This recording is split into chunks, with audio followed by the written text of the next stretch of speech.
Hello everyone, welcome back to my channel. My name is Monty if you're new here.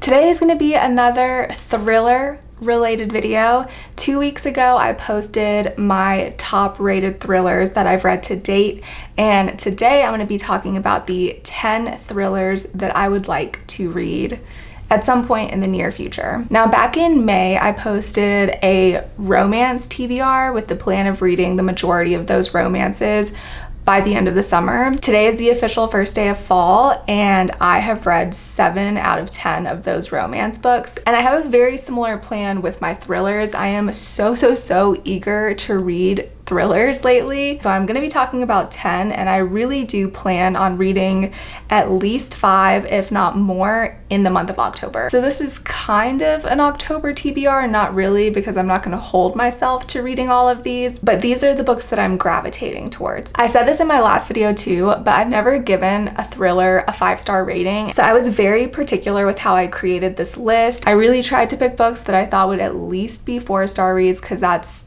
usually pretty impressive for this genre for me. So if you've read any of these, please let me know which ones you loved, and I will try to read those first. Okay, let's begin. First off, I have to go on a little tangent. Originally, when I was making this list, I thought to myself, oh, I have to include a Freida McFadden book because she has just been all the rage in the last year, and I want to know what all the hype is about. So my first draft of this list, I had The Housemaid by Freida McFadden on there. But then I heard some rumblings that The Housemaid is very similar to The Last Mrs. Parrish by Constantine. And I heard that it's not just like the plot setup that's very similar, but that some of the twists and turns are identical, and The Last Mrs. Parrish was written 5 years prior. And I'm not here to accuse Freida McFadden of plagiarism, but I think that she should have done her due diligence at least and not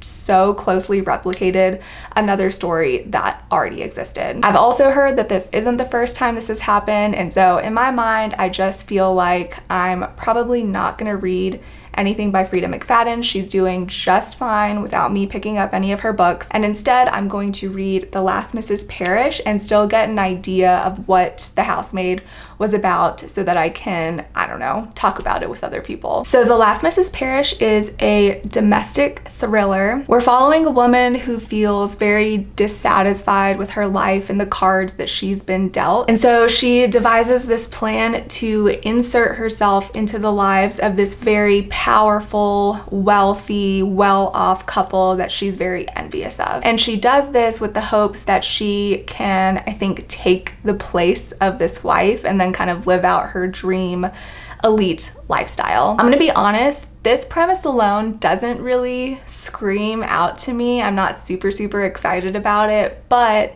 again, there's been so much hype around The Housemaid, and this book is similar, and I've heard a lot of people say really good things about The Last Mrs. Parrish as well, and so I'm just kind of hopping on board, and I'm just gonna see how I feel about it myself. The next book that I would really like to read that was published almost exactly a year ago is Bright Young Women by Rebecca Knoll. This book has also just been buzzing around in the last year. It is based off of a true story of a sorority in Florida that was targeted by the first celebrity serial killer. This book sort of flips the script on how these stories are typically depicted in the media by shining a light on the women who were involved in the experience rather than the serial killer himself. I don't know much other than that. I don't know how many perspectives we get or who we're following in this story. I don't know anything like that, but this premise very much intrigues me, and I cannot wait to get my hands on it. Then I have Monday's Not Coming by Tiffany Jackson. So this is my first YA thriller that I'm hoping to pick up this fall. I had actually not even heard about this book once until last week. I opened up TikTok for my monthly TikTok scan. I don't know, I don't open TikTok ever, but one time every month I get kind of curious and I open it up. And so a week ago, I opened it up, and the first TikTok video that I saw was someone recommending thrillers with plot twists, and this book was on her list. And her comments section was flooded with confirmation that this book has some of the best plot twists ever.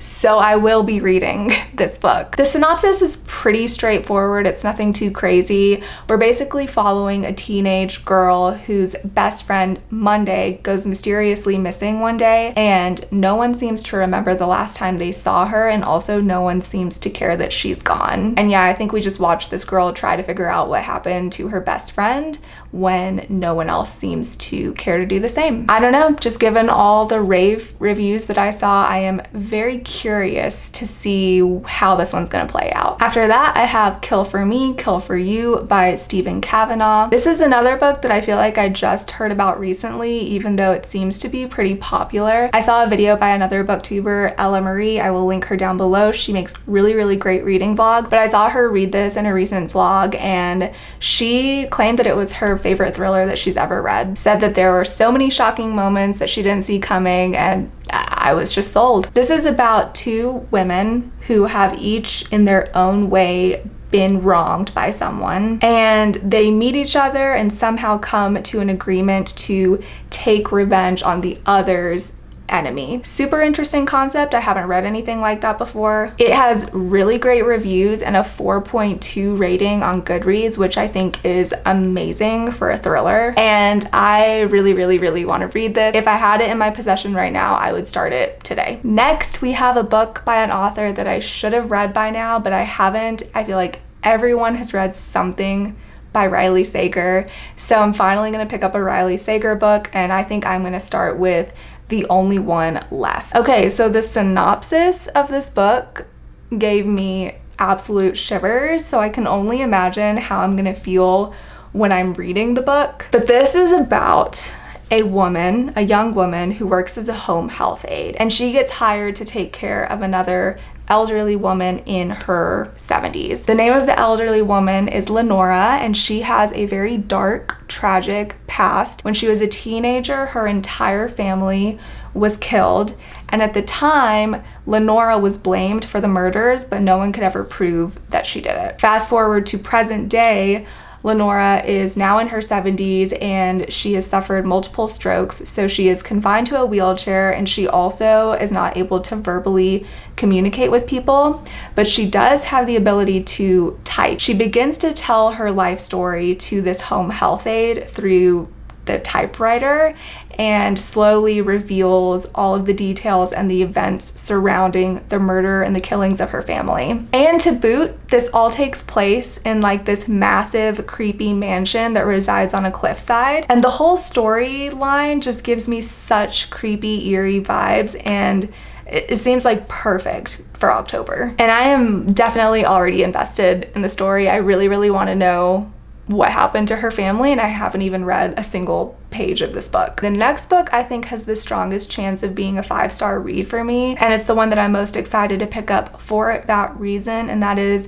Razorblade Tears by S.A. Cosby. So this is the story of two fathers, a black man and a white man, who have banded together to solve the murders of their sons who were married to each other. While their sons were alive, both of these fathers had difficulty accepting the queer lifestyle that they had chosen for themselves. And in the wake of their death, they are trying to deal with their guilt over that by solving the murder and taking revenge on their killer. Just by that summary, you can kind of tell that this thriller is gonna delve a little bit deeper than most do, just with its discussion of racism and homophobia. That's kind of why I think I'm going to be really into this one more so than the others on this list. The next book that I want to pick up is The Quiet Tenant by Clémence Michallon. I forget how exactly I found out about this book, but I do remember the Goodreads comment that had me absolutely gagged and convinced me to read this book. So the review says, "Quick take, it's Gilmore Girls, except Luke is a serial killer and Lorelai is an unsuspecting bar manager who becomes his potential next victim." What? I don't know, that sounds crazy ridiculous to me. So this is about a recently widowed man who lives in a small town, and he is very beloved by everyone. except for no one knows the fact that he is a serial killer. The story is told from 3 perspectives. One of his 12-year-old daughter. Yes, he has a 12-year-old daughter who is completely unaware of her father's secret. The second is of his new girlfriend in town who is likely to be his next victim. And then the third is of a woman named Rachel who he has been keeping hostage in his shed in the back of his house. This sounds like one of the more disturbing reads on this list, and based off of the reviews, you either love it or you hate it. I was super intrigued by the premise, so I really want to give it a chance. I have no idea how I'm going to feel about it, but I'm curious to see what camp I fall in. Then I have a book that I have heard about over and over again on BookTube, and I feel like it's time that I read it, and that is No Exit by Taylor Adams. This story sounds very, very intense. This is about a woman who is on a road trip from Colorado to Utah, but runs into some very dangerous weather and has to pull over at a rest stop to wait out a snowstorm. She notices in the van that's parked next to her in the back seat that there is a small child trapped in a cage, and she doesn't know who this van belongs to. There are only 4 other people at this rest stop, and she desperately wants to break the child free and escape, but she has no cell service. She doesn't know which of these 4 people to trust, and the roads are dangerous, so she can't drive away. This is another one where the premise alone has me immediately hooked. I have already placed this book on hold through the library, and I just have to know. I have to know what's gonna happen. And I haven't even read any of it. I love when a book can do that to me, just with the summary alone. The 9th book on my list is a 2024 release, and it's been making the rounds, and I've been really curious to pick it up, but I've heard great things. And that is Listen for the Lie by Amy Tintera. This is about a woman named Lucy who is suspected to have killed her best friend Savannah in their small town in Texas after being found covered in Savannah's blood. The twist is that Lucy doesn't even remember what happened the night of Savannah's murder. So she has no idea if she did or didn't commit the crime. Years later, she has moved to LA to start a new life as an anonymous romance novelist when, out of nowhere, this true crime podcast decides to reopen Savannah's case for the podcast's 2nd season. And because of that, Lucy is forced to confront the events of that murderous night many moons ago. The story alternates between chapters of Lucy's perspective and then the podcast itself. I really like the idea of a podcast element in a book, but I honestly have yet to see it done in a way that I really enjoy it.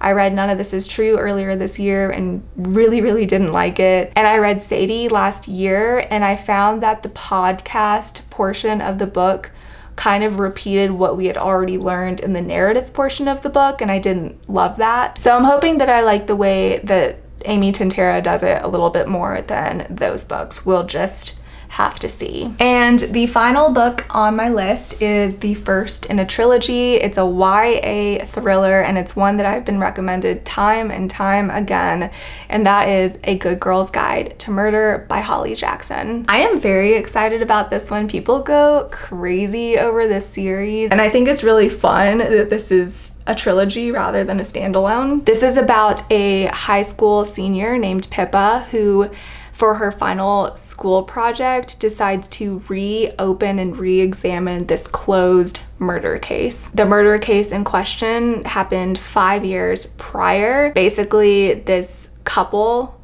this senior couple, the girl was murdered and the boyfriend was supposedly responsible for killing her before he then killed himself. And when Pippa decides to re-examine this case, she finds that maybe the boyfriend was actually innocent the entire time. I think what I'm most interested to find out is how this author stretches out the story to cover 3 books. I don't know if each book is going to follow a different mystery or if it's all going to be kind of based in this same murder case. Probably the former, but anyway, I have no idea, but I'm very excited. So there you have it. Those are the 10 thrillers that I am hoping to read most, if not all of, in October and November. I have already requested many of these through the library, and I really do think that the second they start rolling in, I'm gonna read them right away. Thrillers are so easy to read. You could read a thriller in a day, which is why I have such high hopes that I'm gonna make